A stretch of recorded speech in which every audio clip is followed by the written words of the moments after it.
Hello, this is Simone Barnes Ambrose. Welcome to Autism Talk. So good to be doing another video pertaining to IEPs, letting us know things, that people may not even think about or consider or don't even know they're supposed to know, anything like that. Okay. So I want to continue with information about IEP meetings. Um, I believe I have mentioned some information about IEPs, where what your role is in an IEP meeting, during the IEP meeting, how to communicate during the IEP meeting, some tips on, respecting one another and making sure your focus stays on the child. Things before the IEP meeting even began, with you as the parent or caregiver, receiving the IEP notification, those expectations and everything. I do want to share today about an IEP being partially implemented. Okay. Um, I want to say in my last video, I did mention that even if you disagree with an IEP or something that's going on in the IEP, there are parts that you disagree with. You can disagree with those IEPs and still sign the IEP. Just make note in the IEP on the actual document that you disagree with certain parts. So I wanted to get into that, where it's called partial implementation of the IEP. So I'll go ahead, and it's not much with this, but I do want you to know that it is possible. Um, you may be in an IEP meeting, and for whatever reason, you may disagree with some services that they want to provide for your child. Maybe your child receives speech, and they only receive speech once a week for about 30 minutes, but you want more time, and they're saying all the child needs is just the 30 minutes a week or something like that. Um, and you as a team, you work together as a team, and all the time, every time a team come together, they don't always agree. Okay, majority of the time they do, but all the time they do not agree. So you're still able to disagree with them. You don't have to get angry, become angry and yelling and screaming and walking out being irate or anything, but you let them know that you disagree, you want more time, on speech or whatever it may be, or you disagree with what the goal is set, or you disagree with they don't want your child to have speech anymore, or they're saying he doesn't qualify for speech services, but you're saying he does. Whatever it may be that you disagree with in the IEP, once that IEP is all over and you're at the end and it's time for signatures, you still sign the IEP. There's a portion in this IEP that even asks, does the parent agree with the IEP? They have to mark yes or no. And if you mark no, then you go down a little further and they're asking, what do you disagree with? So it's documented, okay? It'll even divide it up into different sections. If it was goals, if it's services, if it's, different things like that. And you get to mark where your disagreement is, and you get to type in, or they get to document what the disagreement is, what the parent prefers, what the team is recommending. Okay. And it will be documented. You still sign it, you still date it. Okay. So what's going to happen is the IEP that you guys just finished having, those things that you agreed upon will be implemented. Okay. Will be implemented. You've given him new goals, you've given him new services, you've given him, or you kept the same services or whatever it may be. Those parts of that IEP will be implemented. Now, the part that you disagree with, that will not be implemented. What will happen is whatever was in the last IEP, That's what will continue until you resolve the disagreement part. Okay. So that's how partial implementation of an IEP is. So when you disagree with something, it's okay. It is okay. The part that you disagree with will be the part that's not being implemented at that time. And what they will do is go back to the IEP before that. And whatever was implemented on that last or previous IEP is what will stay in place until you come up with an agreement. Okay, so that's fantastic. We do not want to walk out of an IEP without signing that IEP.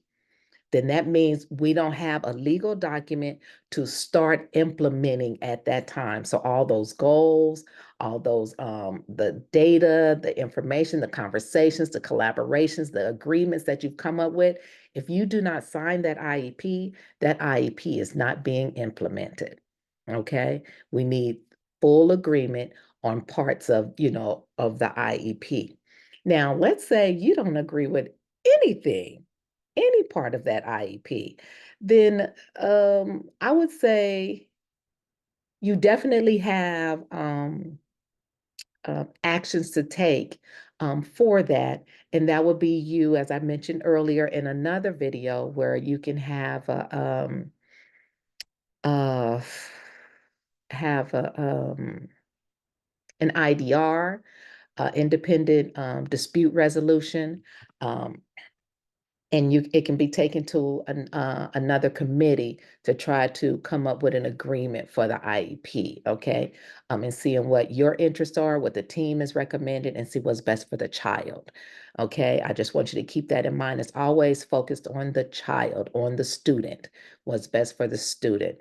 Um, but in the event you just disagree with parts of the IEP, then we can have partial implementation of an IEP. If you disagree with the whole IEP, with everything that's on there, the services, the goals, the data that they've collected, different things like that, then you may want to take it to an IDR where you have a individualized, independent dispute dispute resolution.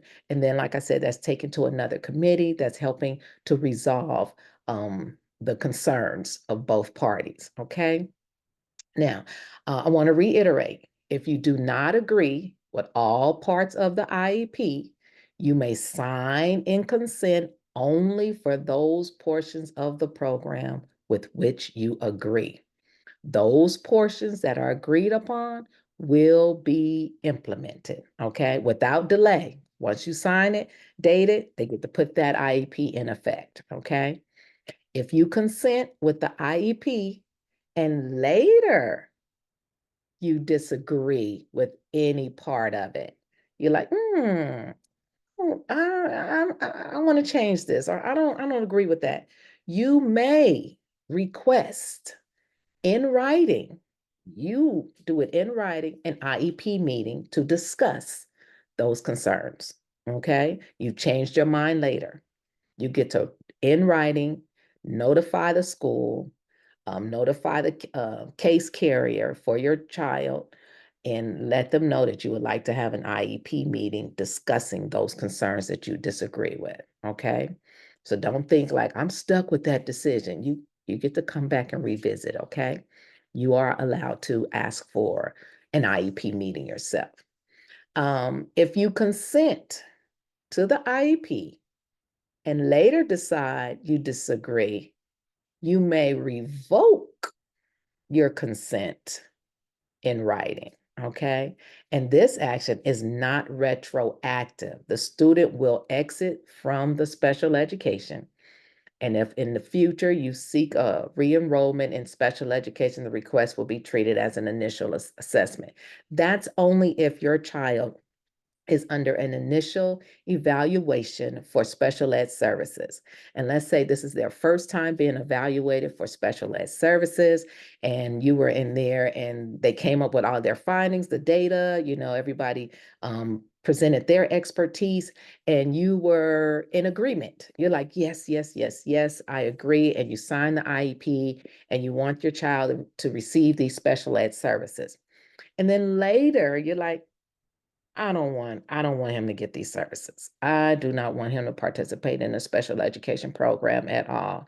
You are allowed to, in writing, let them know that you revoked your consent. You no longer want your child or student to receive the special ed services, and that would revoke it, and that would take him out or her out of that special education program.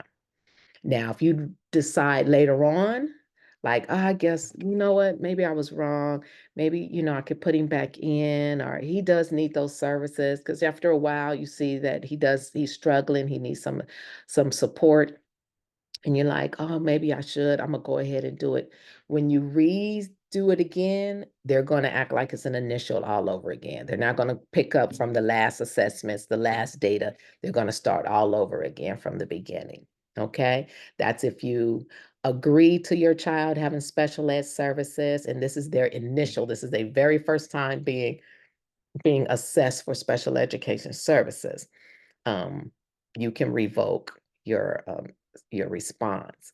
Also, going back to if you've agreed with an IEP, this is the second, the third, the fourth, the 15th IEP meeting you've been to, or however many times, so many years, um, and you agreed with the IEP, and then later you disagree. You're like, no, I changed my mind. You get to change your mind. You just write a letter, ask for an IEP meeting, and you go and revisit, what it is that you disagree with.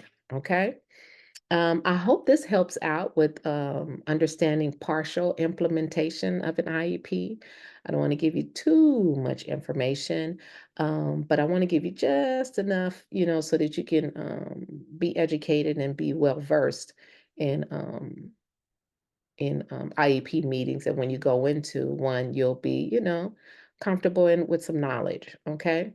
My next video, hoping it'll be about things that you can do after the IEP meeting is over, what you need to do at that point, and what the school is responsible for doing, okay? Yourself and the school and the child. All right. Thank you. Have a great day. Once again, thank you to all my subscribers. Make sure you're out there sharing the information. Share the website. Share the YouTube channel. Pretty please. As the more people we get the information out to, the more we're educating the world. Thank you for everything. Thank you for subscribing. Thank you for watching. Thank you for sharing, and have a great day.